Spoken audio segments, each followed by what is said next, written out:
वस्तीऊड धारावे Navi Mumbai sector 23 येथील जय माता दी मित्रमंडळ आयोजित सार्वजनिक नवरात्र उत्सव 2025 दरवर्षीप्रमाणे याही वर्षी मोठ्या उत्साहात आणि पारंपरिक थाटात साजरा करण्यात आला। या खास प्रसंगी नेहमीप्रमाणे स्थानिक समाजसेवक महेंद्र नाईक आणि लाडक्या वहिनी रविता महेंद्र नाईक यांची विशेष उपस्थिती होती।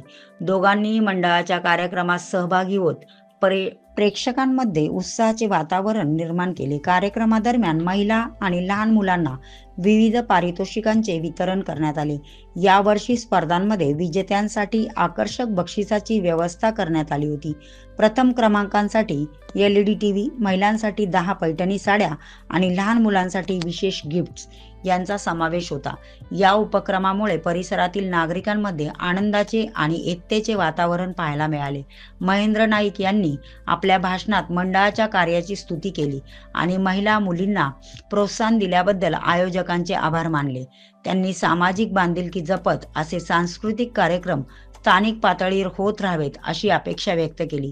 जय माता दी मित्रमंडळाचे पदाधिकारी व स्वयंसेवकांचे यशस्वी आयोजनामुळे हा उत्सव परिसरातील एक महत्त्वाचा सांस्कृतिक सोहळा ठरला आहे।